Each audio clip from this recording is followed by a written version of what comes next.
यहां से देखूंगी ना मैं इसको।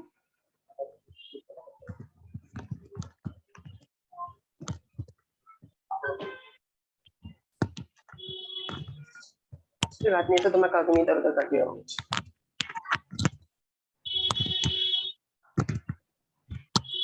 Very good morning Mayank, and the style is very good.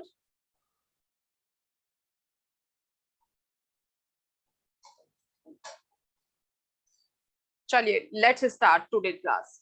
Okay, as जैसा कि हम प्रपोजल पढ़ चुके हैं,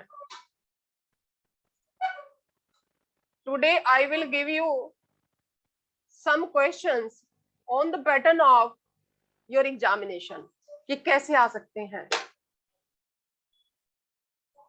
okay, and you have to write each and every word, because हम अगर जब कोई कॉन्सेप्ट हम पढ़ लेते हैं, हमने पढ़ लिया, हमारे माइंड में आ गया है, we know what is acceptance, what is proposal, and today we are going to wind up the, up to tomorrow we will wind up this chapter. ठीक है, कल तक हम इस चैप्टर को वाइंड अप कर देंगे। What we have to do today, आज हमें क्या करना है, आज हमें क्वेश्चन कैसे आएंगे हमारे एग्जाम में उनको देखना है, क्योंकि हर चैप्टर के बाद हम क्वेश्चन को देखेंगे कि किस पैटर्न पे आए हैं, और उसके आंसर भी आप लिखोगे, सो दैट आप बिल्कुल वर्ड टू वर्ड लिख करके आए। ठीक है, and these are really will be very helpful to you. So as we have covered up what is proposal, proposal क्या है, what are its essential elements, अब आपको समझ तो है, लेकिन सीक्वेंस में भी तो करना है इसको, इसको तरीके से भी तो लिखना है। Expressive, we have to be expressive also, हमें एक्सप्रेसिव भी तो होना है, बताना भी तो है उसको कि देखो हमें आता है। ऐसा थोड़ा ही हम अपने दिमाग में लेके सोच के बैठ जाएंगे, नो, हमें पता है प्रपोजल क्या होता है, लेकिन we have to be expressive on copy also, तभी तो हम बीट कर पाएंगे कंपटीशन। और जब हम कॉपी पे एक्सप्रेसिव होंगे तो हम अपने आप स्कोरिंग कर लेंगे। ठीक है, सो जो भी चैप्टर हम वाइंड अप करेंगे उसके बाद आपकी कंसेप्चुअल जो नॉलेज है वो तो होनी होनी है, and after that we have to cover up some questions from that chapter. उस चैप्टर से हमें कुछ क्वेश्चंस करने होंगे। विशाखा, कहाँ जा रहे हो बेटा, कहाँ घूम रहे हो आप मार्केट में? विशाखा चौधरी, ये घने बादल दिख रहे हैं, घटाएं दिख रही हैं हमें तो। ना मैम, वो मैं इंस्टीट्यूट में जा रही हूँ, मतलब कोचिंग सेंटर में ही, वहां जाके ही मतलब। अच्छा अच्छा अच्छा, तो जो आज करा जाएगा उसे आप कर लेना, ठीक है, when you will find yes time. So yes ma'am. See here, question लिखिएगा, define proposal and what are its essential elements, these are the questions before you. ये क्वेश्चन लिखिए, डिफाइन प्रपोजल, वो पूछेंगे आपसे, और ये आएगा बेटा 100%। Proposal and acceptance is very very important, that's why I am focusing on it. ये बहुत अच्छा, कुछ बच्चे बस देखो, ये बहुत ही महत्वपूर्ण है, और ये एग्जाम में आना ही आना है। एक्सेप्टेंस से या प्रपोजल से, इसको तो ऐसा कर लो, एक एक वर्ड बिल्कुल इस तरह से कर लो कि यस। चलिए अब हम शुरू करते हैं। क्वेश्चन नंबर 1 लिख लीजिए आप, अपने चैप्टर के जब वाइंड अप करेंगे उसकी समरी में हम ये क्वेश्चन लिखेंगे। ठीक है, और यही सजेस्टेड आंसर आपको होंगे, यही आंसर आपके होंगे जिसमें आप, बस इसके अलावा हमें कुछ नहीं लिखना है। ये लिखाओगे, कोई आपको सी डिफाइन, उन्होंने क्या पूछा है, डिफाइन प्रपोजल, मीनिंग नहीं पूछा है ना, डिफाइन प्रपोजल। तो हम शुरू कैसे करते हैं क्वेश्चन को, किसी भी आप लिखते चले जाएंगे, जैसे जैसे मैं बोलूंगी ऐसे ऐसे आप लिखते चले जाएंगे। आपको दिख रहा है बच्चों, define proposal and what are its essential elements, आप ये लिखिएगा। And now you will start the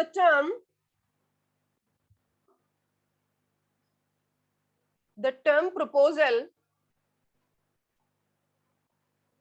end offer, proposal या फिर ऑफर, क्योंकि आपको बताना है कि आप दोनों का are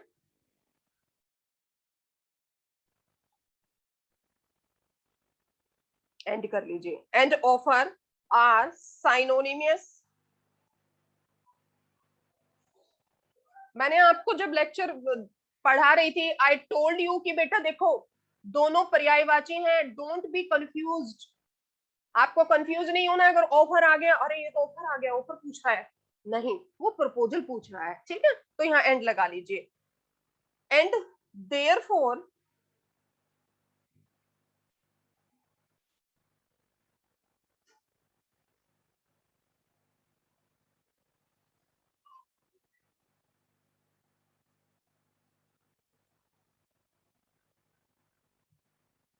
we study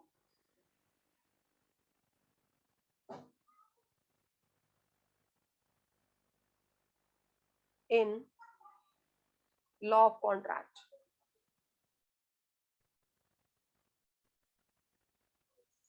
While the act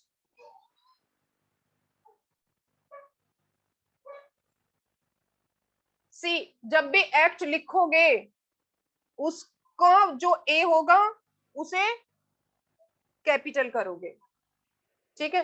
while the act uses the word, while the act uses the word, कैसे करूं,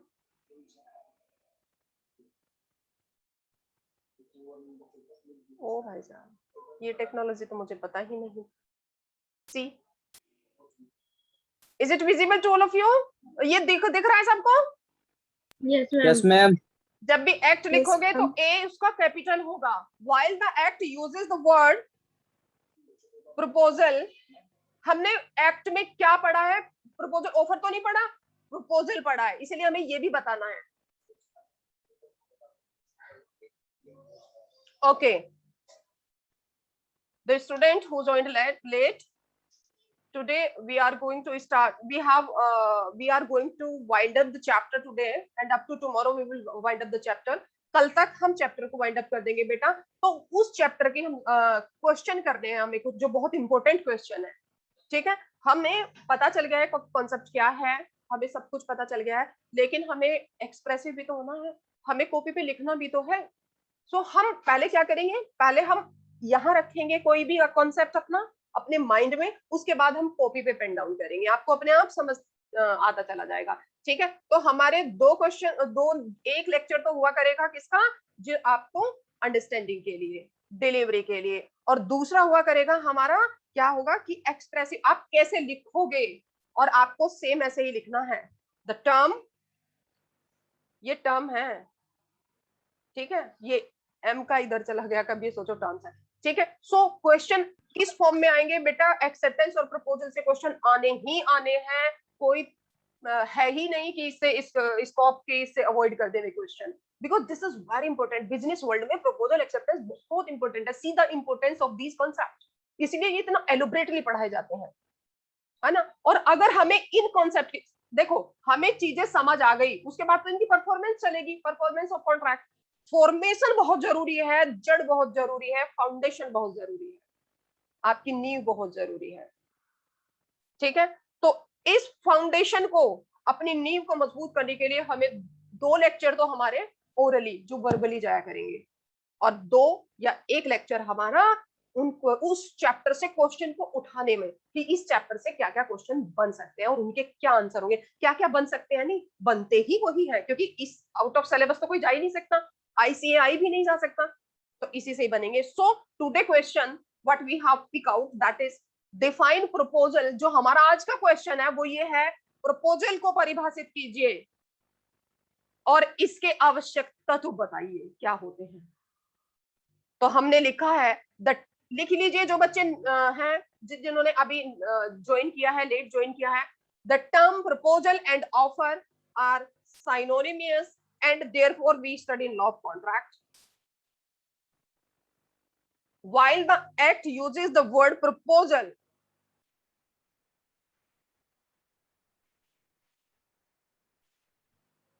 हम अब तक मैं प्रपोजल प्रपोजल करती हूँ, ऑफर तो बहुत कम बोला है ना मैंने, सभी जो भी आपको कॉन्ट्रैक्ट पढ़ाएगा वो प्रपोजल वर्ड यूज करेगा। और ये आपको बताना है कि while the act uses the word proposal, हमारे एक्ट में जो वर्ड यूज हुआ है वो प्रपोजल यूज हुआ है, ऑफर नहीं यूज हुआ है ना।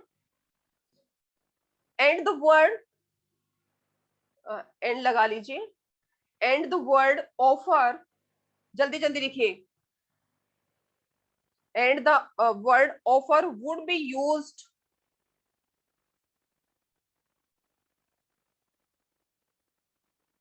Generally.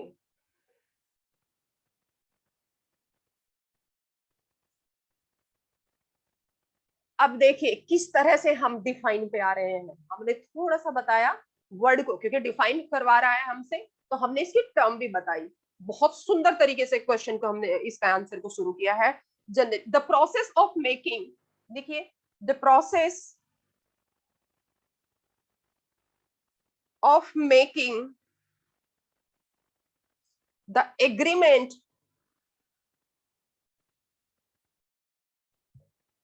is initiated by proposal। देखो आपने see the importance of this line, क्या कह रहे, हमने क्या बताया, the process of making the agreement is initiated by proposal. कोई भी एग्रीमेंट, कोई भी कॉन्ट्रैक्ट जब किया जाएगा, मैंने आपको एक चार्ट बनवाया था शुरुआत में, स्टार्टिंग में जब मेरा इंट्रोडक्टरी लेक्चर था, कि बेटा स्टेप बाय स्टेप हम इनको करेंगे। हमने अभी कॉन्ट्रैक्ट नहीं पढ़ा है। See the value of this line, the process of making the agreement is initiated by proposal। सबसे पहला स्टेप होता है प्रपोजल, और वो हम कर चुके हैं। तो हमें प्रपोजल पता चलेगा, अच्छा ये प्रपोजल, अभी हम कॉन्ट्रैक्ट पे नहीं गए हैं, कॉन्ट्रैक्ट पे आएंगे, आप अपने आप बताओगे कि कॉन्ट्रैक्ट क्या होता है। So now the definition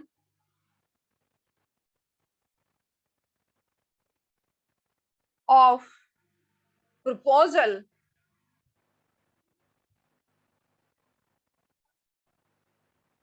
is given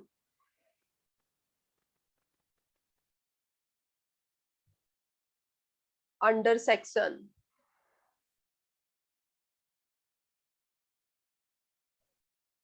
2। कहां दी गई है आप खुद ही बता दो, बाय स्टेप मैंने बोला था, वेयर 2A। वेरी गुड, आप खुद बोलेंगे बिकॉज यू नो वेल। और जो मैं लिख रही हूँ कुछ नया नहीं लिख रही हूँ, आपको सब कुछ पढ़ाया जा चुका है, ठीक है। So the definition of proposal is given under section 2A of the Indian contract act. कौन सा? 1872। वेरी गुड, ठीक है, यहां तक क्लियर हो गया, पता है हमें, कोई दिक्कत ही नहीं है। Now the definition is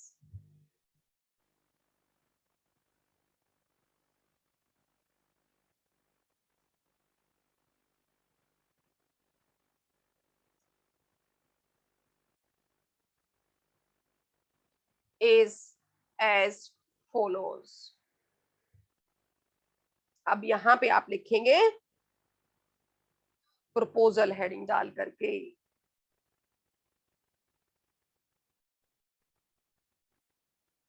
proposal heading डालेंगे, क्योंकि हमें अब क्या लिखना है, प्रपोजल की डेफिनेशन लिखनी है। प्रपोजल डालेंगे, उसके बाद आप शुरू करेंगे सेक्शन 2A।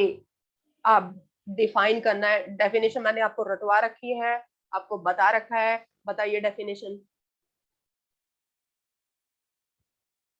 मैम जब एक व्यक्ति दूसरे के समक्ष कुछ करने या करने से परहेज का वेरी गुड प्रस्ताव रखता है।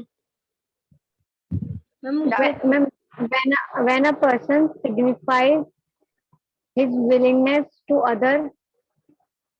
अब इसको शब्दों में उतार दीजिए, बस देखिए, इसको लिखना है, हर किसी को एक एक शब्द अपनी कलम के नीचे को निकालना है, so that you can understand what is the meaning.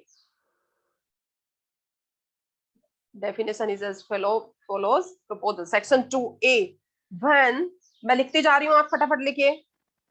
one person signifies to another, his willingness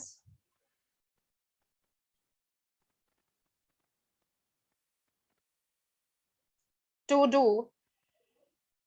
or to abstain from doing. Learn तो कर ली होगी ये सबने डेफिनेशन। Yes ma'am. तो इसे लिखने में कोई दिक्कत नहीं हो रही होगी। जहां कोमा है वहां कोमा देंगे, समझ रहे हो? टू डू एनीथिंग के बाद कोमा है। एंड नाउ किस लिए? विद अ व्यू, किस विचार के साथ वो विलिंगनेस रखता है? To obtaining the what what, क्या ऑब्टेन कर रहा है वो वहां? सहमति। यस, बिना सहमति के तो कुछ हो ही नहीं सकता। To obtaining the assent of that other to such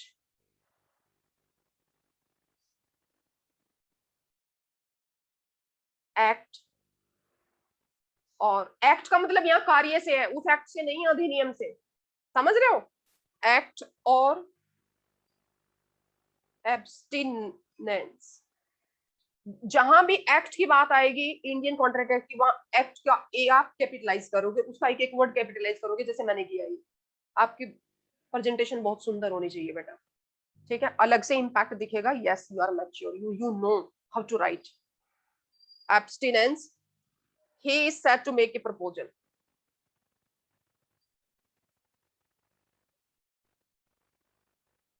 ma'am एक ही पेन से करना है ना ये पूरा?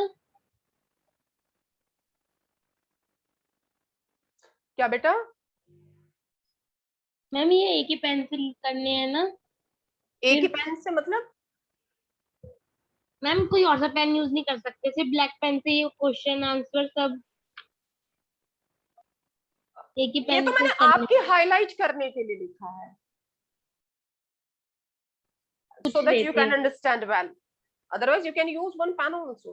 आपके वर्ड्स बोलेंगे वहां, है ना? And now अब इसका एक्सप्रेशन लेंगे हम। अब हमने डेफिनेशन तो लिख दी बेटा, जब हमने डेफिनेशन लिख दी तो अब हम इसके एक्सप्रेशन, इसे बताएंगे भी तो है ना उसे, जो एग्जामिनर है उसको हम कैसे बताएंगे? ए, द डेफिनेशन ऑफ, क्या लिखोगे? हम अगले पेज से लेते, ये लिख लिया सबने? Yes ma'am. मैम हाँ, मैम एब्सटेंस की हिंदी मीनिंग क्या होती है मैम? एब्सटेंस होता है बेटा रोकना, कुछ करने से रोकने के लिए भी तो कॉन्ट्रैक्ट होता है। भाई तुम इस लीगल प्रोसीडिंग में नहीं जाओगे, मैं इसके लिए तुम्हें 5,000 रुपए देता हूँ, क्या तुम इसको एक्सेप्ट करते हो? नो मैम, ऐसे तो मैम क्या प्रखर? मैम आप किसी को रोक थोड़ी सकते हो कोई चीज करने से मैम। बट बेटा कुछ करने के लिए या कुछ ना करने के लिए कॉन्ट्रैक्ट होता है। आपने प्रपोजल की, अच्छा आप, you are new student here? Yes ma'am. Okay, देखो मैं आपको बताती हूँ। सी, कोई भी कॉन्ट्रैक्ट जब होता है, एक मोटे मोटे शब्दों में बता रही हूँ फिलहाल, क्योंकि ये क्वेश्चन हमें पूरा करना है, उसके बाद दूसरा भी करना है फटाफट। मोटे मोटे शब्दों में बता रही हूँ, जो डिफाइन किया गया है यहाँ पर, ठीक है? As per Indian contract act, वो ये कहता है कि कॉन्ट्रैक्ट कुछ करने के लिए होता है या कुछ ना करने के लिए भी होता है। भाई मैं तुझे, तुम्हारा कोई फ्रेंड है प्रखर, एक प्रखर है, एक सी है, भाई मैं तुम्हें 5,000 रुपए दूंगा, तुम उस जगह मत जाना प्लीज। उसने कहा ठीक है मैं नहीं जाऊंगा, आपने क्या किया? मैम 5,000 रुपए दे दिए उसे। ना ना, अगर दूसरा पहलू भी देखो, उसको जाने से रोका, that is abstinence. Okay ma'am.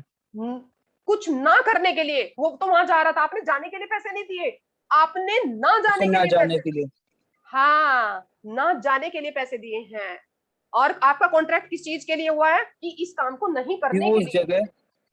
हाँ? ओके मैम, इस काम को ओके नहीं, मैम समझ आ गया। Very good. और किसी को कोई डाउट है थैंक यू मैम। डेफिनेशन में?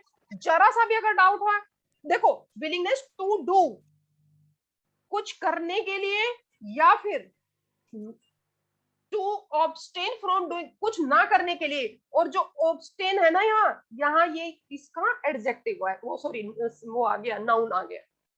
तो कुछ करना या ना करना क्या होता है कि आपको रोका गया है। या तो आपको क्या, आप दो ही तरीके से तो कॉन्ट्रैक्ट बना सकते हैं फिर। या तो आप अपने फ्रेंड को कह रहे हैं लो भाई 5,000, क्या तुम मेरे लिए वहां चले जाओगे? उसने कहा यस मैं चला जाऊंगा। फिर आप कहोगे मैं आपको वहां ना जाने के लिए 5,000 रुपए ये देता हूँ, क्या आप ऐसा करोगे? अब वो कहता है ठीक है मैं नहीं जाऊंगा अगर आप कह रहे हैं तो।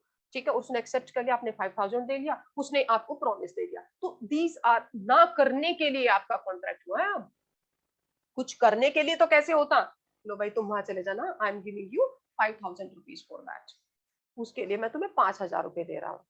ठीक है, तो ये बेटा क्या हो गया, कुछ करने के लिए हो गया। अब देखो, see the definition, when one person signifies to another, ये जो अनदर पर्सन है ना, ये एक्सेप्टेंस में जाके सी है जो मेरा फ्रेंड है। हाँ वो तुम्हारा फ्रेंड है। ठीक है, तुमने दूसरे को बोला है अनदर पर्सन, हिज विलिंगनेस, अपनी इच्छा बताई, किस क्या इच्छा बताई तुमने? तुम्हारी इच्छा क्या है बेटा? तुम्हारी इच्छा ये है कि तुम वहां जाओ नहीं, है ना? टू डू, और टू, हम तो पूरी डिटेल में पढ़ेंगे। तो आपने ये काम करवाया उससे, रोक दिया उसको, with a view to obtain the assent of that other person, other, उस दूसरे व्यक्ति की सहमति लेने के लिए। आपने ये भी तो पूछा कि आप ऐसा करोगे मेरे लिए, आप जाओगे तो नहीं? ना मैं नहीं जाऊंगा। ठीक है, आपने अपने एक फ्रेंड को जो बहुत ही हैंडसम है, बहुत ही सुंदर है, आपने बोल दिया भाई ये ले 5,000 रुपये, या ये ले 50,000 रुपये, और उस लड़की को प्रपोजल मत कर देना, दूर हट जा उससे। क्या किया आपने? कुछ ना करने के लिए कॉन्ट्रैक्ट हुआ है आपका। अब ठीक है, और समझ रहे हो ना? तो this is not to do, abstain कर दिया आपने, उसको रोक दिया। अब वो बेचारा गया ही नहीं, आपने अपना नंबर लगा लिया, है ना? अब आ गया होगा बढ़िया समझ में, अब तो बढ़िया समझ में आ गया होगा पक्का। चलिए आगे चलिए, अब हम थोड़ा सा इसको कर लेते हैं जल्दी जल्दी। अब देखो दिस डेफिनेशन, जल्दी जल्दी लिखेंगे।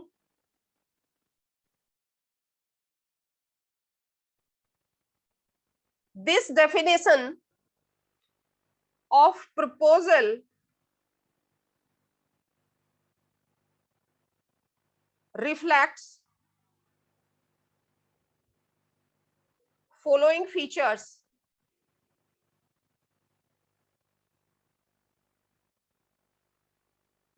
of an ऑफर, लगा लो प्रपोजल लगा लो, क्योंकि जनरली जब हम यूज करते हैं तो हमारे उससे ऑफर भी निकलता है, ऑफर। ठीक है, तो व्हाट आर दोज? ए, सभी लिखेंगे, ऑफर या proposal, what word you want to use, you can use. Yes Janna, दिख नहीं रहा। this definition of proposal reflects following features of an offer. मैं आपको क्या कह रही हूँ, आप ऑफर वर्ड यूज कर लो या प्रपोजल कर लो, बट जो आपका फोकस रहेगा वो प्रपोजल पे ज्यादा रहेगा, because in our Indian Contract Act the word proposal is used here, but when we generally talk तो हम ऑफर यूज करते हैं। so offer by a person, अब हम डेफिनेशन को खोल के बता रहे हैं एग्जामिनर को कि देखो ये डेफिनेशन हमें समझ आ रही है और आप इससे समझ लीजिए इसको। ठीक है, offer by a person is an expression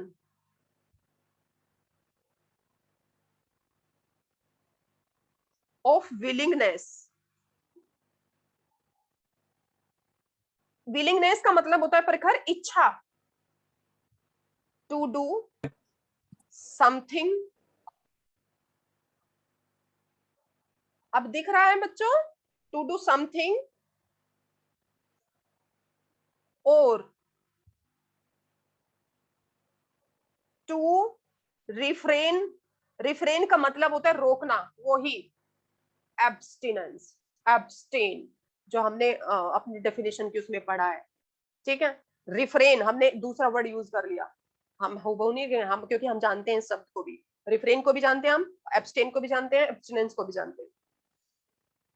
refrain from doing something, yes, now B, अभी हम यहाँ पे फुल स्टॉप लगा देते हैं। नाउ बी, हम दूसरी बात बता रहे हैं। द वर्ड पर्सन, रितु बेटा, am I audible to you? Ritu, Ritu, turn on your mic please. Ritu, am I audible to you बेटा? Yes, ma'am. Okay okay, are you writing? Yes, ma'am. हाँ, the word person implies, what implies? आप लोगों को कोई दिक्कत तो नहीं है ना इंग्लिश में? क्योंकि मैं साथ साथ में हिंदी में भी बोल रही हूँ। द वर्ड पर्सन, पर्सन को इन्वर्टेड को सिंगल इन्वर्टेड कोमा में करेंगे। सी, एक डबल इन्वर्टेड कोमा होता है, एक सिंगल इन्वर्टेड कोमा होता है। आपने देखा होगा, जैसे पर्सन है, see this is the word, तो अगर ये है तो ये डबल में है, और अगर ऐसे लिखेंगे हम तो ये सिंगल में है। मैंने बोला सिंगल इन्वर्टेड में करेंगे आप, सिंगल इन्वर्टेड कॉमा में करेंगे आप। Person implies both the natural, ओहो BOTH है बेटा ये, both the natural person and the artificial person. Artificial भी होते हैं क्या इंसान? यस मैम, जो लॉ बनाता है,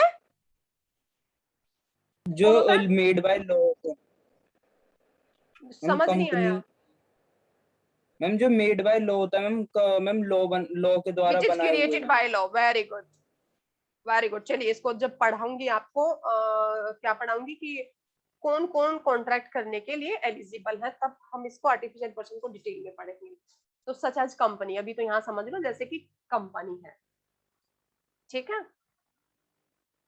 तो company is an artificial person, उसके जो सिग्नेचर होते हैं वो उसकी स्टैंप होती है ना, उसका जो माइंड होता है वो उसके डायरेक्टर के होते हैं, है ना। बस फर्क क्या है, कंपनी पे पेनल्टी भी लगती है, फाइन भी लगता है, सिर्फ कंपनी को फिजिकल पनिशमेंट नहीं दिया जा सकता, which is called corporeal punishment. Corporal punishment नहीं दिया सकता क्योंकि वो फिजिकली परचेज नहीं होती है। मैम एक बार ये बी पॉइंट हिंदी में बता दीजिए। बी का, सी जी, the word person implies both the natural person and the artificial person such as company। हमने उसमें वर्ड पढ़ा है person, when a person signifies। अब क्वेश्चन आता है कि क्या कंपनी है और बहुत सारी एंटिटी ऐसी होती हैं जिनको लीगली एक स्टेटस मिला होता है एंड विच इज, और जिनको कानून के द्वारा ये समझा जाता है, विधि द्वारा उनको एक व्यक्ति माना गया है, ठीक है। अब मैम, हाँ मैम इतना ही जो आपने अभी लिखवाया है, लिखने की नीड क्या है? हमने प्रपोजल की डेफिनेशन लिख ली, अब हम एसेंशियल एलिमेंट्स लिख लेंगे, उसे डिफाइन कर देंगे। नहीं बेटा, आपको बताना पड़ेगा, पर्सन इंक्लूड्स दिस आल्सो। आपको बहुत स्पेस भी मिलेगा, आपको टाइम भी मिलेगा, आपको बताना पड़ रहा है ना। अगर बात पूछनी है तो इतना कुछ लिखना पड़ेगा 5 नंबर में भी बस? क्या? अगर ये क्वेश्चन 5 नंबर में आता है? नहीं नहीं, अगर 5 नंबर में आता है उसका भी तरीका बताऊंगी, लेकिन अगर 10 नंबर में आ रहा है उसका तो लिख लो पहले। 5 नंबर का तो आसान हो जाएगा। देखो, जब गीदड़ का शिकार करने चलो तो हथियार शेर के होने चाहिए, क्या पता शेर कहाँ मिल जाए। समझ रहे हो ना मेरी बात? बहुत गहरी बात बोली आपको। 5 नंबर का तो आप फटाफट लिख दोगे, यस। और आपको शेर के हथियार जुटाने हैं हर जगह, ऐसे सोच के नहीं चलेंगे चलो आज तो मैं उसका शिकार करने जा रहा हूँ गीदड़ का।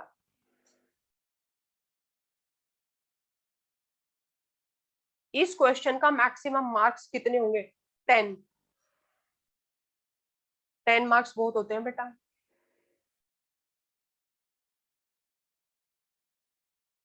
लिखिए, और सच एज कंपनी। अब 3 ही तो पॉइंट है, 3 पॉइंट लिखने में क्या जा रहा है? 3 पॉइंट तो आप लिख सकते हो। And now this is last only, इससे आपका एक्सप्रेसिव हो रहा है question. The offer is made, क्यों जसवनी? Yes ma'am. इससे छाट के जब 5 का आएगा तो भी बताऊंगी कि क्या क्या लिखना है। The offer is made to another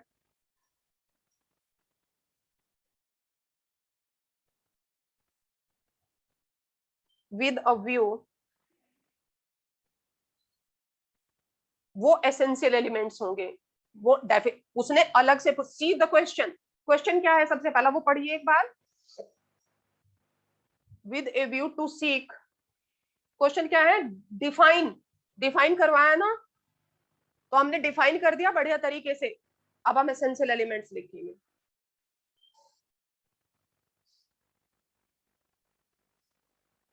to seek his positive response,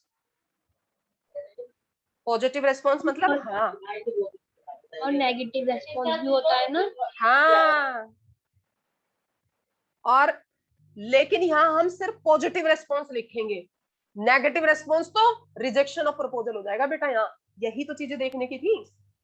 सी, मैंने कॉन्ट्रैक्ट में ये पढ़ाया, वो सॉरी प्रपोजल की डेफिनेशन में ये लिखा हुआ है कि प्रपोजल कुछ करने या ना करने के लिए होता है, ठीक है। सॉरी, कुछ काम करना या ना करने के लिए अपनी अपनी विलिंगनेस दूसरे को थी।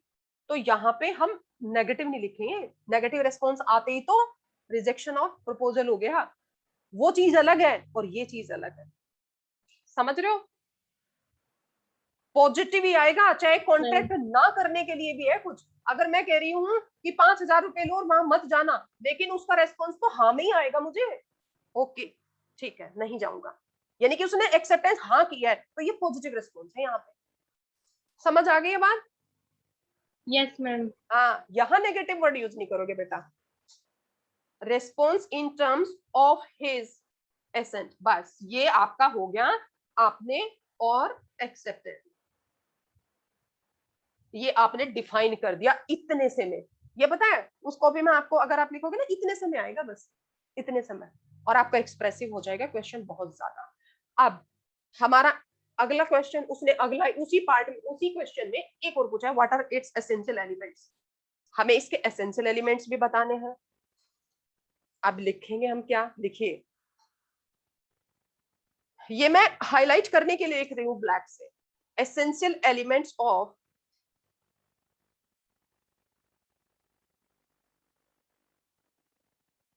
A valid proposal. बेटा आप हमेशा वैलिड प्रपोजल लिखोगे, वैलिड ऑफर लिखोगे, वर्ड वैलिड भी यूज करोगे जरूर। क्यों? क्योंकि हम किसी की सुपारी देने के लिए भी तो कॉन्ट्रैक्ट हो सकता है। ले बेटा ये लो 2 लाख रुपए लो या 2 करोड़ लो और उसे उड़ा दो, कर दो उसकी हत्या, ये एक प्रपोजल ही तो दिया है हमने, देखा जाए। लेकिन हम कॉन्ट्रैक्ट में किसकी बात करते हैं? सिर्फ वैलिड प्रपोजल की। अगर वो इस तरह से किसी की हत्या करने के लिए, और उसने किसी की हत्या कर दी और फिर उसने उसे 2 करोड़ नहीं दिए, तो क्या कोर्ट में जाके कह सकते हैं कि इसने मुझे सर बोला था, माय लॉर्ड इसने बोला था कि मुझे कि उसकी हत्या कर दो और मैंने हत्या कर दी, अब ये मेरे 2 करोड़ दे नहीं रहा है। क्या करेगा कोर्ट? कहेगा नहीं अब दे, जब ये उसकी हत्या करके आया तो इसको दे, ये बोलेगा कोर्ट? नहीं, no.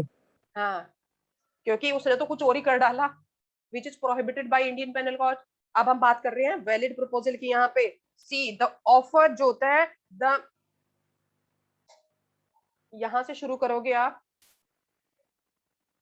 There are following essential, essential लिख लोगे, एसेंशियल।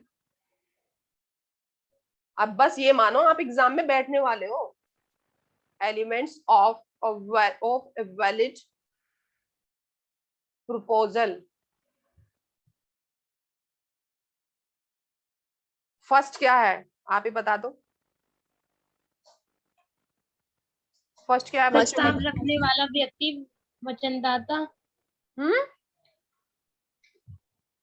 मैम प्रस्ताव रखने वाला व्यक्ति, क्या रखने वाला? सॉरी, प्रस्ताव रखने वाला व्यक्ति वचनदाता या मैम मस्ट बी 2 parties हाँ, 2 parties or intention to create legal relationship Good. Very good. Proposal must be defined. नहीं, Must be Not expressed accepted. and implied.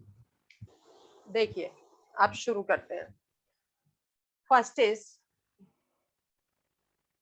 there must be two parties.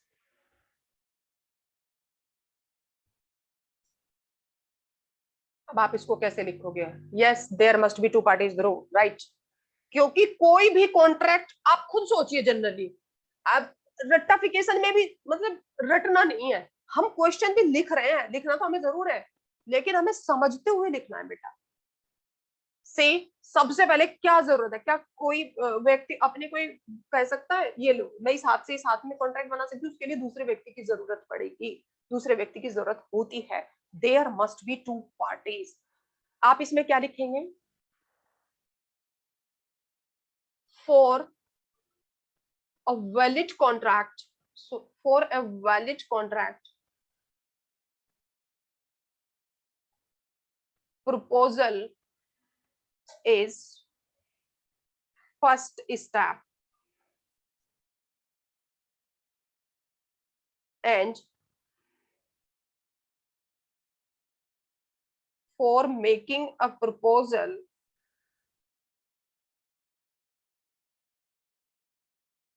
there must be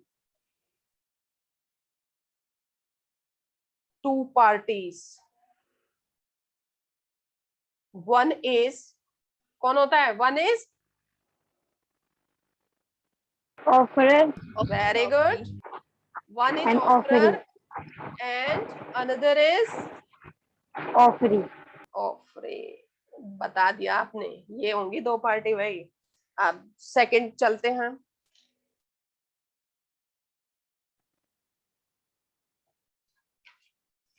second point आप डालिए. हाँ बेटा. नीचे का नहीं दिख रहा है इसमें. सॉरी मैम मैंने इसके नीचे का नहीं उतारा, दिख नहीं रहा था वो. मुझे मैम, समझ मेरी नहीं आया. मेरी आवाज खराब हो चुकी है, मेरे को पीछे का नहीं दिखा, नीचे का. अच्छा, तो मैं एक बार इसको आपको विजिबल कर दूं, राइट? मैं इसको आपको दिखा दूं, एक बार विजिबल कर दूं. ठीक है जन्नत?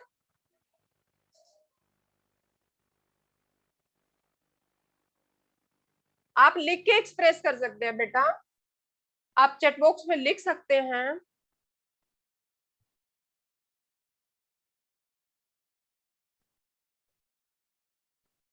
आपको ये दोबारा चाहिए था. चलिए नेक्स्ट हेडिंग डालें हम.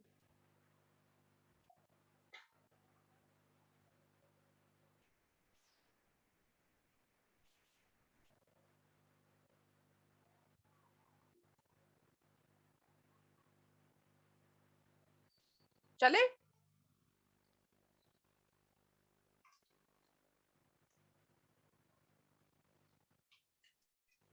जन्नत हो गया आपका? Yes ma'am. Very good. Second point है बेटा, ऑफर मस्ट बी एक्सप्रेस और इम्प्लाइड. ऑफर वर्ड यूज कर लो या आप प्रपोजल कर लो.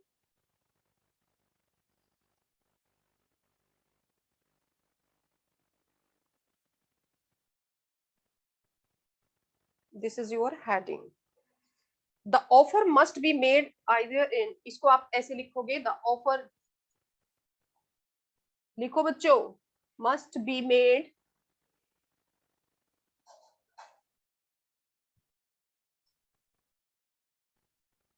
either in an express manner by use of words.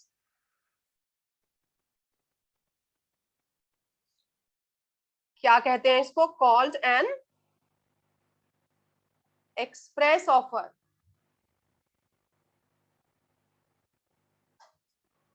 Or it may be, or it may be made without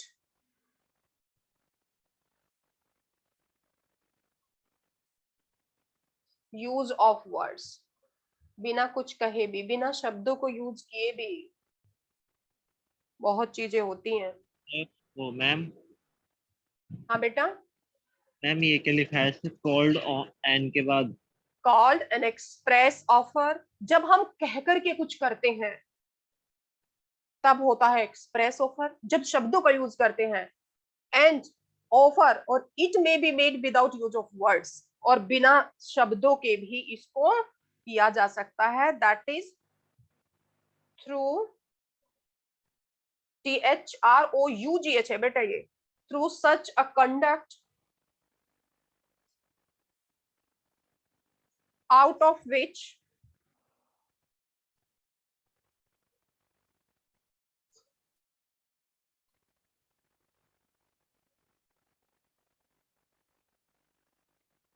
making an offer is implied, दोनों आ गए, implied offer ये होता है। कई बार होता है ना कुछ कह करके बता दिया है ना, और कई बार होता है इशारों इशारों में बता दिया।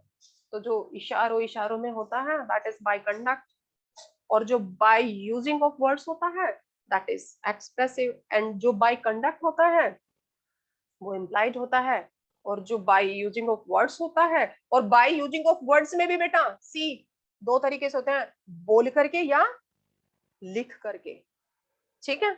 बाय राइटिंग में भी तो आप you are using the words ना, लिखने में भी तो आप शब्दों का यूज कर रहे हो, तो इस पे मत जाना। एक्सप्रेस एंड इम्प्लाइड को अभी हम देख रहे हैं, तो वो देखना है। It is called an implied offer, section 9 यहाँ डालोगे, सेक्शन 9 बात करता है इसकी। जब आप सेक्शन 9 को ओपन करोगे you will find, I hope, मैं मान के चलूं सबके पास बियर एक्ट है, मैंने अपने 2-3 लेक्चर में बहुत बार बोला है, ठीक है। अब तो मैं ये मान के ही चलूंगी कि आप लोगों के पास है बियर एक्ट। मैम नहीं मिला बियर एक्ट, बेटा मैंने उस पर भेजा तो था शॉप पे भी, शॉप वो PDF था ना। हाँ पीडीएफ इसे ही निकलवा है, लो। पीडीएफ ही तो है बेटा। ये म्यूजिक किसके यहाँ चल रहा है, पीडीएफ ही तो है बेटा, पीडीएफ को ही डाउनलोड कर लीजिए, वो बेयरक्ट है, ठीक है। तो सेक्शन 9 उसमें आप वो करेंगे। इफ द वर्ड्स और behaviour intended to reflect it,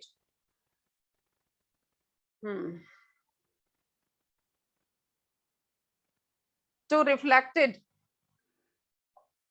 the offer is confusing and does not give out a meaningful implication, the offer cannot be said to have been made। अब फॉर एग्जाम्पल, इसका वो मत लिखिए, वो मैं लिखवा नहीं रही हूँ, कोई एग्जाम्पल लिखिए बस आप उसको।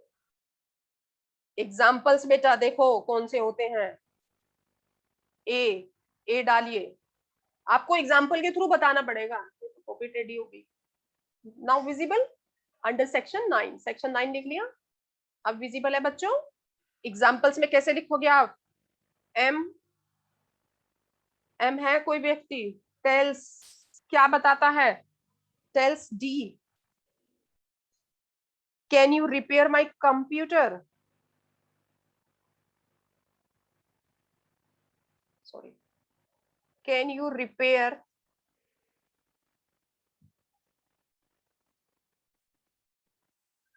My computer.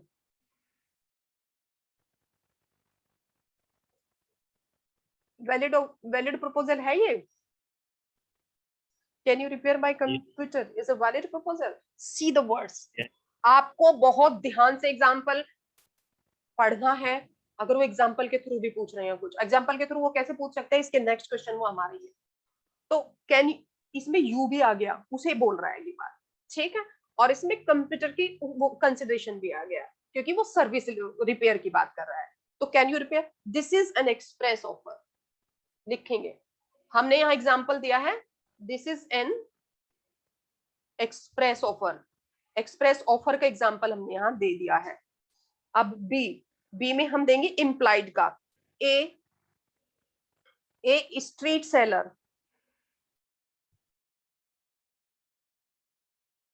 a street seller of photo album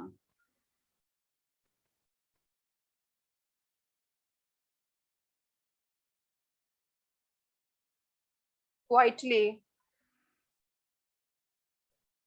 QUIETLY, quietly extend a piece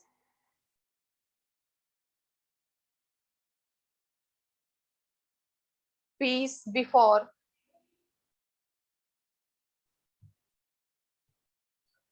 a passerby. से बड़ा कर दीजिए मैम, यहाँ दिख रहा नहीं है अब दिख रहा है? जी। Before a passer by who takes it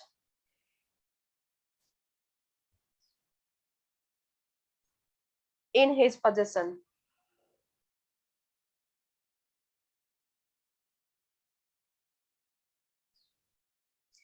A street seller of photo album quietly extends a piece before a passer by who takes it in his possession. See, कई बार आपने देखा होगा जब हम चलते रहते हैं और इंस्टीट्यूशन के बाहर या किसी भी सेंटर के बाहर या किसी जहां भी किसी को अपना वो करना होता है, प्रचार प्रसार करना होता है, तो क्या करते हैं बच्चों, है ना, ऐसे खड़े हो जाते हैं वो। सपोज कोई मुझे कोई ऐड करना है या कुछ है, कोई भी फोटो एल्बम है कुछ है, तो ऐसे कर दिया बस और उसने वो ले लिया। होता है ना कई बार वो ऐसे करते चले जाते। आप कचहरी में जाके देखो, आप कोर्ट में जाकर के देखो, जितने भी ऐड करने वाले हैं वो ऐसे कर देंगे आपको और आप लेके चल दोगे। यानी कि दैट इज एड, एडवर्टाइजमेंट। कुछ एडवर्टाइजमेंट है तो वो इम्प्लाइड है कि वो हमें ऑफर कर रहा है कि ये ले लीजिए आप, तो हमने वो एक्सेप्ट कर लिया। This is implied offer.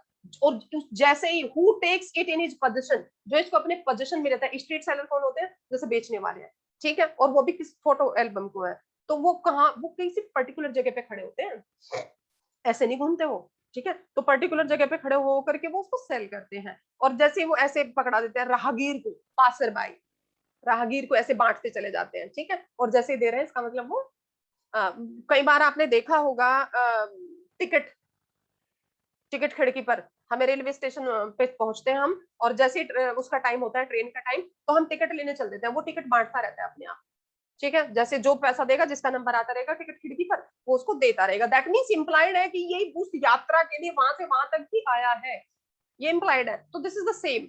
ये एग्जांपल आप लिख दो, this is new example. And now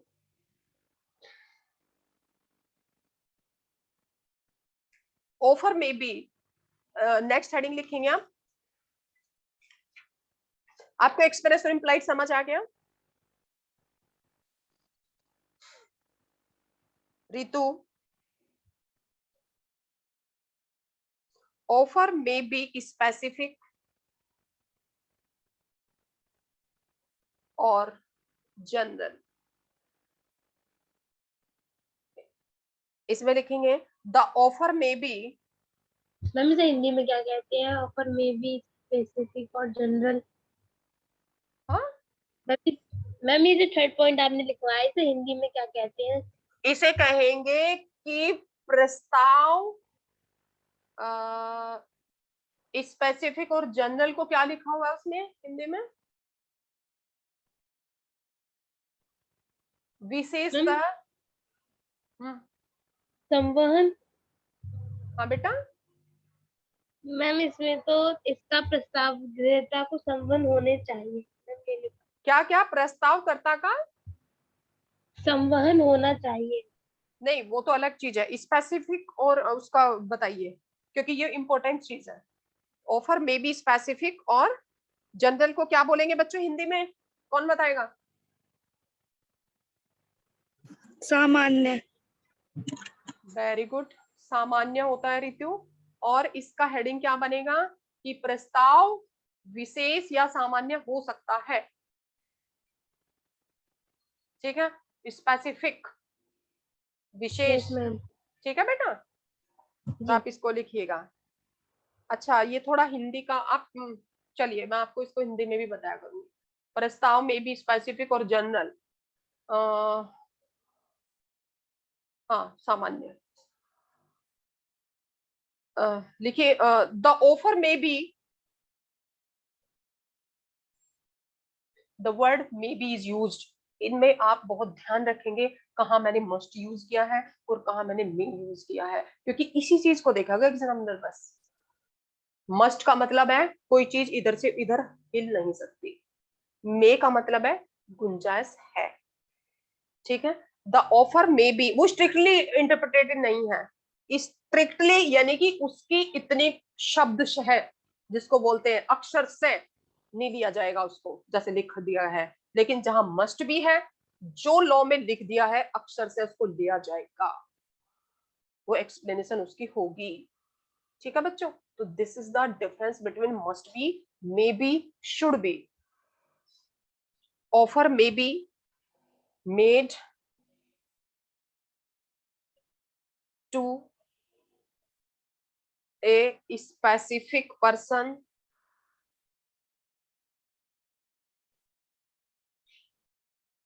and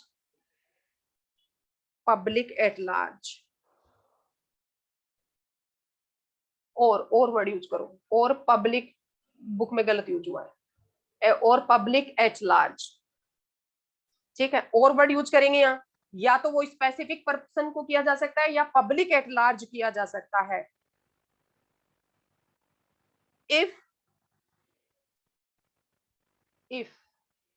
it is to a specific person, यदि ये किसी विशेष व्यक्ति को है, कोमा लगा दोगे देन की जगह, इट इज कॉल्ड क्या, specific. If it is made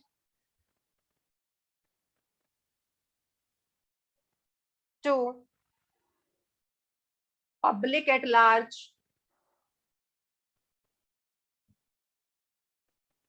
it is called general offer।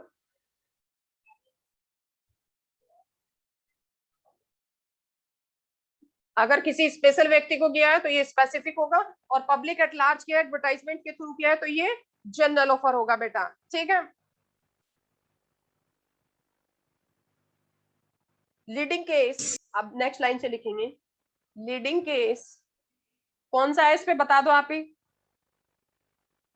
Confirming the validity of general offer. देखो कई बार ये होता है ना, एक्सेप्टेंस तो उसमें है ही नहीं, जनरल ऑफर में एक्सेप्टेंस तो नहीं देता ना, वो सिर्फ उसको फॉलो करना शुरू कर देता है बाय कंडक्ट।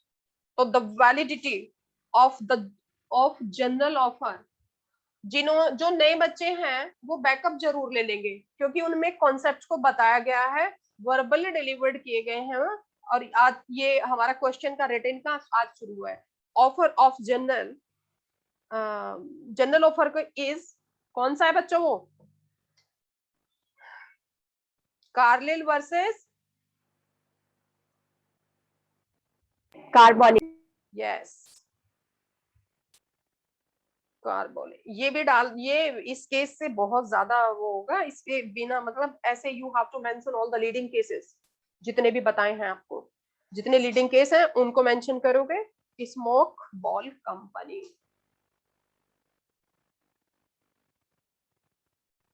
ठीक है, और ये कब का केस है, 1893। हाँ, ये साइटेशन आप लिखोगे पूरे, एंड आफ्टर दैट 90 किसका है बेटा, 1893। 1893 का केस है, इसमें 92 लिखा हुआ है, यस 93 का केस है ये। इसमें आपको थोड़ा सा फैक्चुअल बता देना है, कैसे बताओगे मैं आपको बता रही हूँ। एक कंपनी, फटाफट लिखिए, एक company gave an advertisement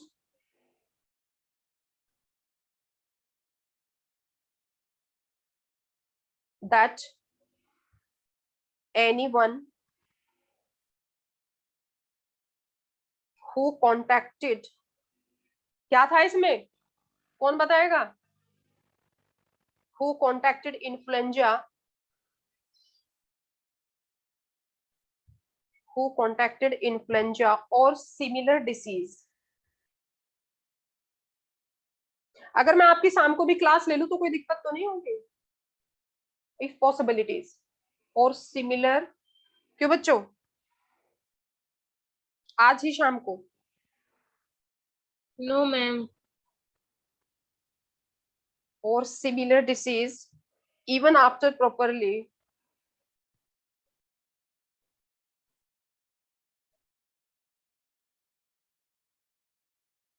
using their product. उन्होंने क्या किया था इसमें, एक स्मोक बॉल निकाला था, वो जानते हो ना सिगार, क्या होता है, सिगार होता है, हमने मूवीज में बहुत देखा है। तो जो इसे यूज करेगा, उस कंपनी ने बोला जो इसे यूज करेगा, ऑलमोस्ट सबसे पहले तो हमारी कंडीशंस फॉलो करनी है, लेकिन अगर जो प्रॉपरली डायरेक्शन हमने दी हुई है उसको फॉलो करने के बाद भी किसी को इन्फ्लुएंजा हो गया या सिमिलर डिसीज हो गई उस तरह की, मैम मैं अभी 3 बजे तक क्लासेस विदाउट ब्रेक। अच्छा ठीक है, चलो आई विल टेक टुमारो, ठीक है मैं कर ले लूंगी। Similar disease even after properly using their, यहां तक कि एक कंपनी है सिगरेट टाइप निकाला, सिगार निकाला, ठीक है, उसने ये लिखते हुए उसको सेल के लिए मार्केट में निकाला कि जो कोई भी मेरे इस प्रोडक्ट को प्रॉपरली यूज करने के बाद भी इन्फ्लुएंजा से पीड़ित हो गया या सिमिलर बीमारी से पीड़ित हो गया तो मैं उसको ये इनाम दूंगी पर्टिकुलर, उस कंपनी ने बोला। यूजिंग देयर, यहां तक समझ जाइए अभी पहले। Product, the smoke ball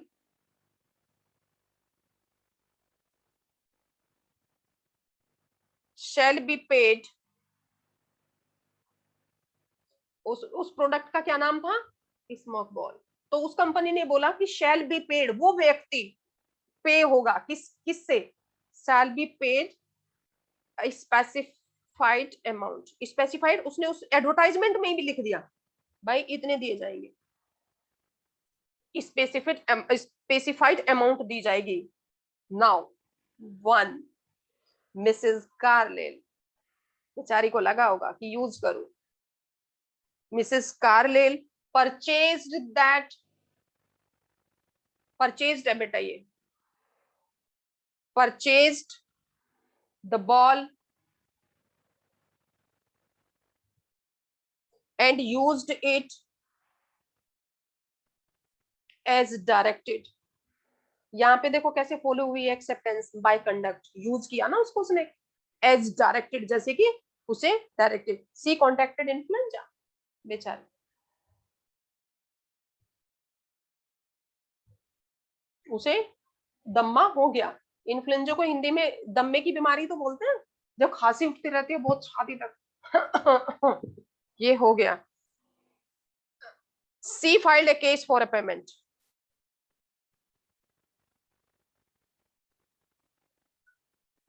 C filed a case for a payment। कुछ कौन सा पेमेंट के लिए, जो उन्होंने एडवर्टाइजमेंट में लिख दिया था कि इतनी अमाउंट देंगे जी, as the company refused to pay, as the company refused to pay, company ने तो मना कर दिया, पर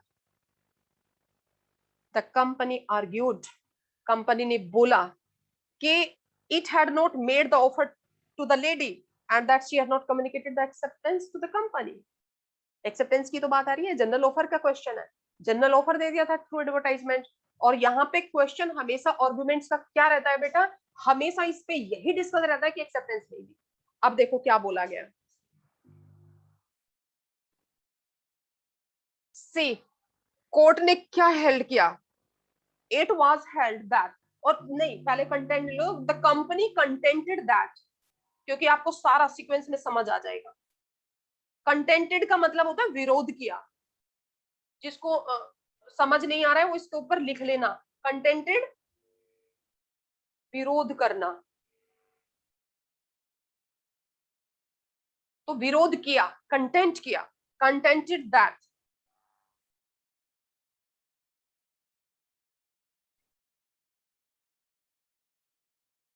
contented that she had not communicated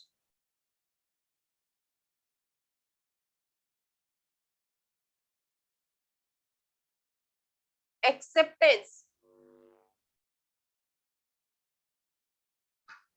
she had not communicated acceptance to whom, हमें नहीं दी, लेकिन वो तो बाय कंडक्ट हो रही थी सारी चीजें, ठीक है, सी हैड नॉट कम्युनिकेटेड, हर भी लिखना है, हर एक्सेप्टेंस, अपनी एक्सेप्टेंस ही नहीं दी, ठीक है, टू द कंपनी। आप देखिए कोर्ट का जवाब सुनिए, व्हाट कोर्ट सेड, अदालत क्या कहती है, क्या आप क्या फैसला दोगे? You know the rules and ma'am नहीं रेगुलेशंस। दिख रहा, मैम पीछे कर रही। अच्छा पीछे का कर दूं अभी, ये लीजिए बेटा, देखिए see, now visible, now it is visible to you?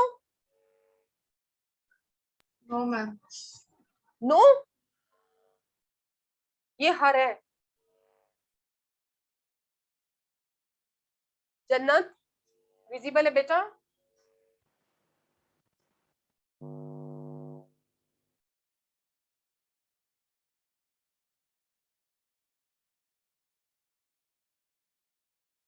Refused के बाद क्या है? थर्ड लाइन, लास्ट से third refuse line. To pay, company ने मना कर दिया, मैं वो अमाउंट नहीं दूंगी। क्यों नहीं देंगी? Because you have not communicated, क्योंकि आपने हमें एक्सेप्टेंस ही नहीं दी, और एक्सेप्टेंस का बताना बहुत जरूरी होता है, कम्युनिकेशन बहुत जरूरी होता है, और आपने अपनी स्वीकृति दी नहीं हमें कि हम आपका ये स्मोक बॉल यूज कर रहे हैं, तो वो स्वीकृति तो देखो बेटा, फैक्ट समझा दूं राधा, एक Yes, कंपनी ma'am. है, एक कंपनी है, उस कंपनी ने कोई सिगार, कोई मतलब इस तरह का जिसको कंज्यूम किया जा सके, ऐसा कोई स्मोक बॉल बनाया, ठीक है। अब वो जो मार्केट में उतारा तो उसने कुछ कंडीशंस दे दी, कुछ डायरेक्शंस दे दी कि आप इसी से यूज ऐसे ऐसे करेंगे, ठीक है। It is related with smoking, smoking से रिलेटेड है ये। तो जब वो प्रोडक्ट मार्केट में आया तो कंपनी ने उसमें साफ साफ ये ऐड कर दिया कि देखिए, अगर आप ये जो मैंने निर्देश दिए हैं, इसमें लिखे हैं, इनको फॉलो करेंगे तो आपको कुछ नहीं होगा, लेकिन अगर इनको फॉलो करने के बाद भी जो डायरेक्शन मैंने इस पे लिखे हैं, आपको इन्फ्लुएंजा हो गया, आपको दम्मे की बीमारी हो गई, आपको कुछ या सिमिलर डिसीज हो गई, या कुछ भी आपको हो गया, तो कंपनी आपको ये इतना 10,000 मान के चलो, कोई भी स्पेसिफिक अमाउंट मान लो, है ना, हम ही स्पेसिफिक कर देते हैं, 10,000 अमाउंट देगी। ये कंपनी ने निकाल दिया अपने प्रोडक्ट को सेल करने के लिए। समझ आ रहा है राधा? Yes, ma'am. ठीक है, यहां तक तो क्लियर है।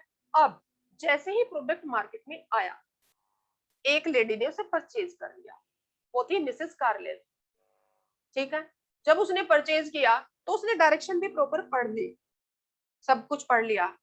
अब उसको यूज करने के बाद भी उसको इन्फ्लुएंजा हो गया, जबकि कंपनी ने क्या दावा किया था जब उसने उसे मार्केट में उतारा था प्रोडक्ट को, कि अगर किसी को भी हो गया तो मैं इतना अमाउंट दूंगी उसको, ठीक है। अपनी बात पे रहना चाहिए, यही तो कॉन्ट्रैक्ट लॉ कहता है, किसी चीज के लिए तो कॉन्ट्रैक्ट लॉ बना है।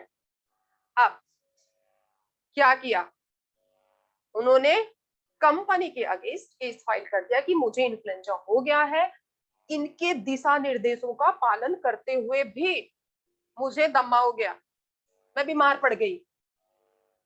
अब इन्होंने ये लिखा है कि मैं इतने 10,000 अमाउंट दूंगी, वो 10,000 अमाउंट मुझे चाहिए। कंपनी ने क्या बोला? कंपनी थोड़ा कम थी, वो मिसेस कार्रेल से भी ऊपर थी, बट कोर्ट को तो लॉ फॉलो करना होता है, ऐसे थोड़ा ना मनमाफी चीजें चलती है वहां। कंपनी ने बोला नहीं, मना कर दिया साफ साफ। क्यों हकदार नहीं है वो लेडी उस 10,000 की? क्योंकि उन्होंने ये नहीं बताया, एक्सेप्टेंस नहीं दी, हमें कम्युनिकेट नहीं किया, वो हम तक आकर नहीं बता के गई कि वो हमारे प्रोडक्ट को यूज कर रही है।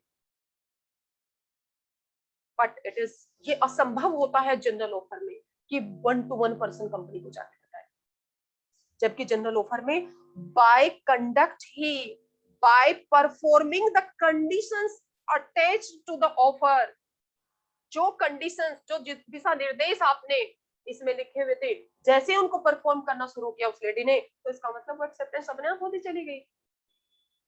समझ रहे हो ना, ये होता है। अब बताइए, ma'am. जो लॉ हमने पढ़ा एक्सेप्टेंस में, यही तो पढ़ा है ना। अब क्या कोर्ट में वो सक्सेसफुल होगी? मिल जाएंगे उसे 10,000 या कंपनी जीत जाएगी? कौन जीतेगा इस केस में? आप भी उस कंपनी में सीए हैं, याद रखना, आप भी फंसेंगे। बहुत सारी जगह आपके सिग्नेचर है।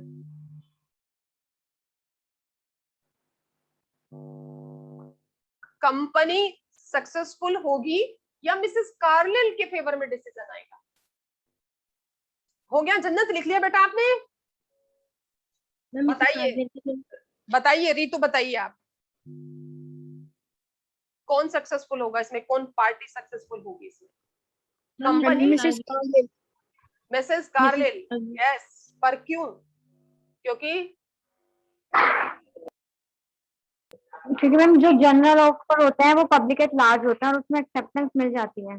Yes yes yes, the court held, फटाफट लिखिएगा, द कोर्ट हेल्ड। देखो कोर्ट को हमेशा रीजन देना होता है, और आपको भी मैं बता रही हूँ, जब तक भी आपका करियर रहेगा इसका, आपकी अकाउंटेंसी और जो भी आप पढ़ाई कर रहे हो अपना, जब तक भी आपका करियर रहेगा, कोई भी बात बिना रीजन के नहीं बोली जाती है। रैशनैलिटी वर्ड यूज होता है, एक रैशनैलिटी, तार्किकता, लॉजिक, उसके पीछे। हम बोल रहे हैं नहीं भाई हम नहीं दे रहे तुम्हें 10,000 रुपए, कोर्ट सिर्फ साफ साफ ये लिख दे कि no, the lady is not entitled to get the payment of 10,000 rupees, मान लेगा कोई?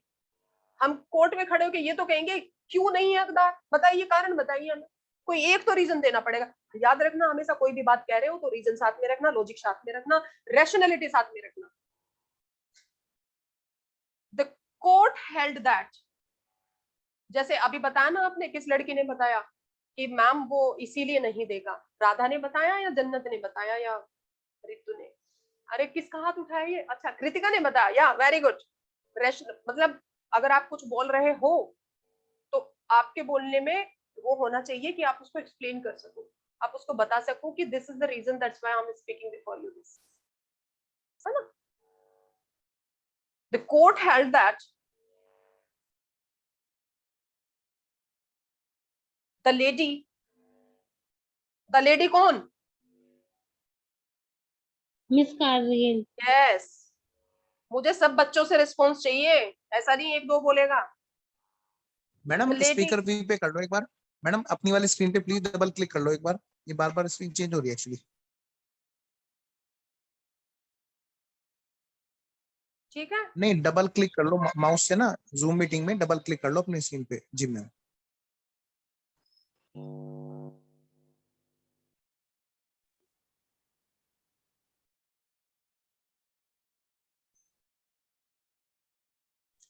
अब ठीक है? हाँ बस डबल क्लिक करना था बस।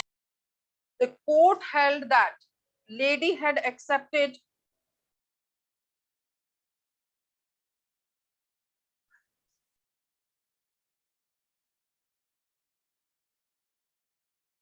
बस थोड़ा सा रहना है, मुझे बता देना बच्चों को।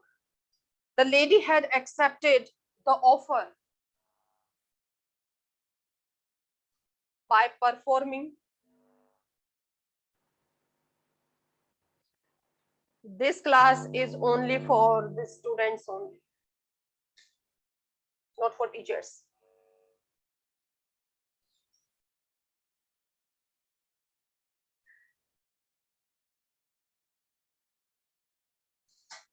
Performing the condition, फटाफट लिखिए बच्चों, attached to the offer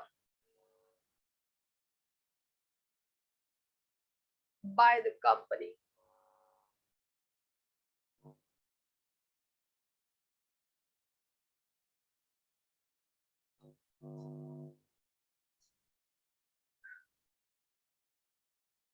Therefore,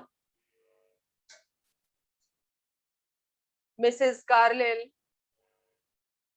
is entitled to get a specified amount.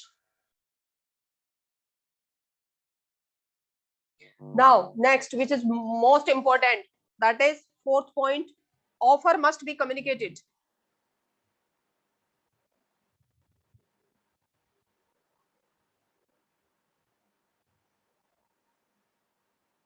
इसमें कौन सा केस आता है? ऑफर कम्युनिकेट होना चाहिए। और गौरी दत्त। यस, ये किसने बोला है? Ojaswini. Yes Ojaswini, I appreciate you बेटा। लालमन शुक्ला वर्सेस गौरी दत्त को साइट करते हुए, लिखते हुए हम इस हेडिंग को समझाएंगे जो बहुत इंपॉर्टेंट है। The offer must be known, लिखिए फटाफट। आज तो तुमने सारा ही प्रपोजल कर डाला।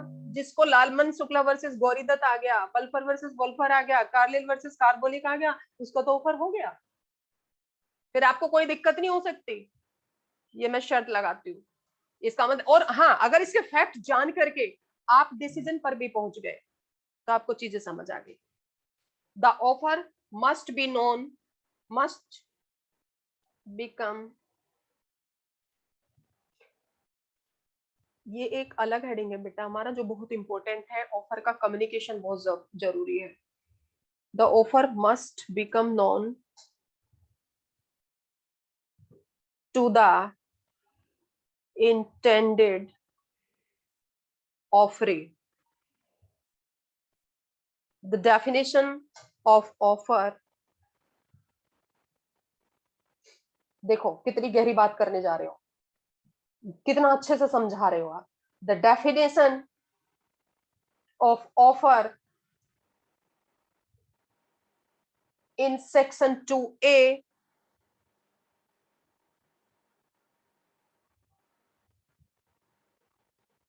has used the word, क्या वर्ड यूज हुआ है? had used the word signify, SIGNIFY, signify, ये वर्ड यूज हुआ है बेटा वहां पे। और सिग्निफाई का क्या मतलब होता है?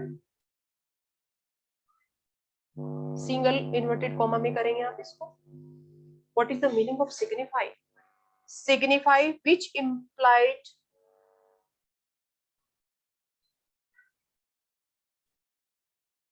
that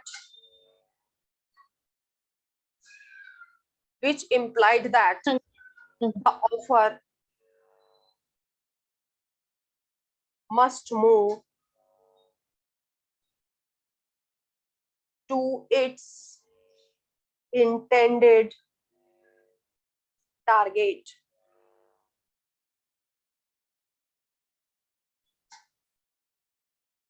and नहीं, without,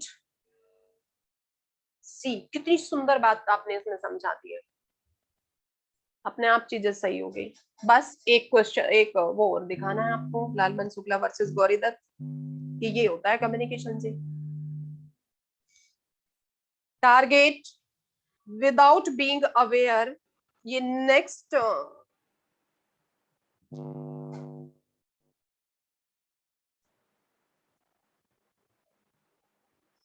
है। ये क्या हो गया देखो, अच्छा हो गया। Without being aware of the offer, a person cannot accept it. अगर आपको पता ही नहीं है तो आपको बिना आपकी नॉलेज में आए क्या आप इसको एक्सेप्ट कर सकते हो या रिफ्यूज कर सकते हो? जब आपको पता ही नहीं है, सिग्निफाई नहीं हुआ, आपको कम्युनिकेट ही नहीं हुई कोई चीज, नहीं।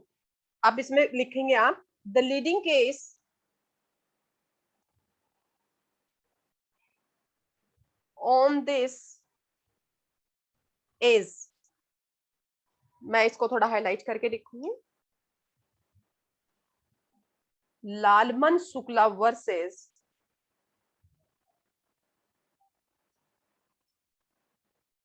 गौरी दत्त। ये कब का केस है?